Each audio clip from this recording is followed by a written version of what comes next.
Assalamu alaikum and welcome students. This is Shahida Bashir, teacher of UPS Char Mohalla School. My lesson is for class 7, subject science. The name of the topic is mechanism of breathing in human beings.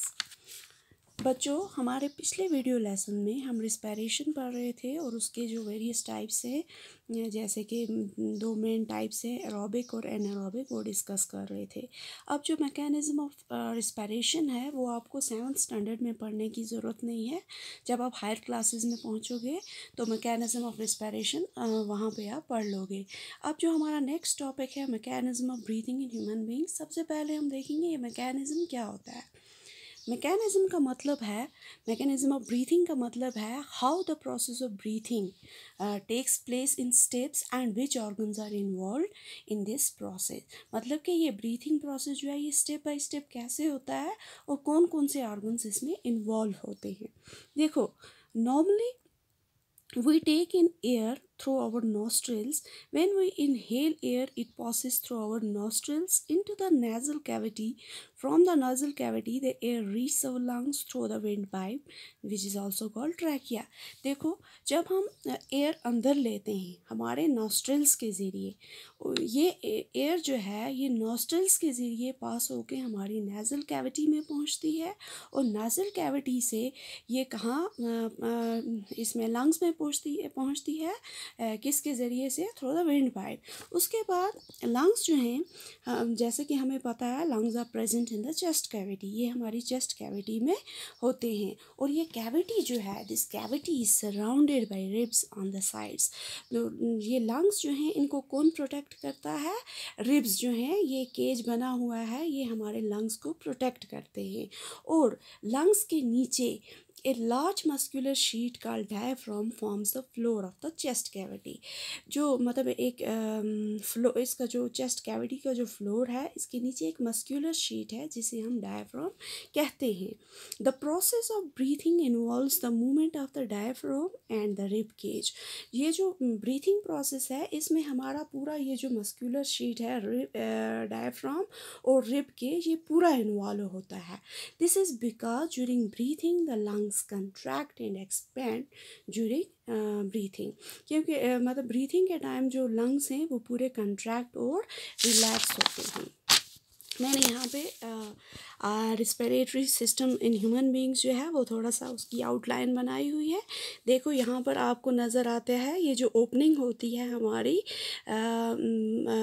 Nose के बाहर जो आपको दो openings नज़र आ रही हैं ये nostrils हैं, इनके ज़रिए से मतलब जो ये एयर है ये अंदर जाती है हमारे नेसल कैविटी में और नेसल कैविटी से हो के ये जाती है हमारे ट्रैकिया में जिसे आप विंड पाइप भी कहते हैं और इस विंड पाइप के ज़रिए ये हमारे लंग्स में पहुंचती है।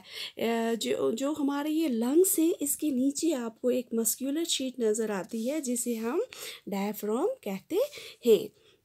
और देखो ये जो हमारे लंग्स हैं ये किस तरह इसके मतलब रिब केज के अंदर कैसे प्रोटेक्ट हुए हैं।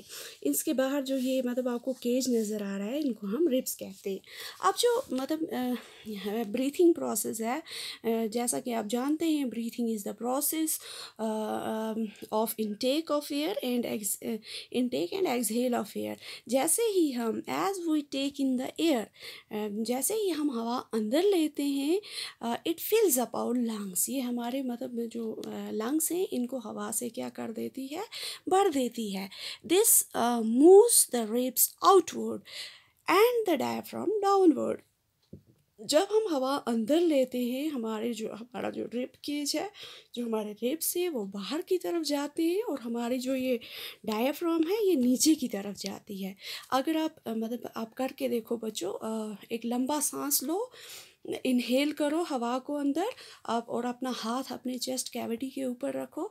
आप जब लंबी सांस लोगे तो आपको लगेगा कि आपका रिब केज जो है वो बाहर की तरफ मतलब निकल रहा है और जो डायफ्राम है वो नीचे की तरफ जाएगा।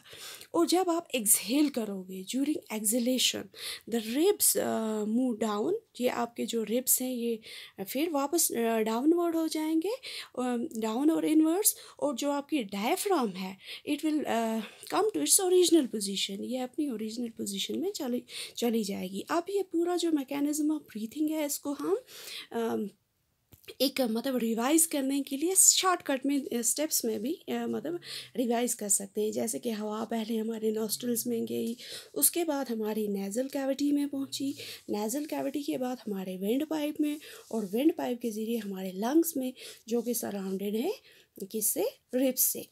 Next we will continue in next topic.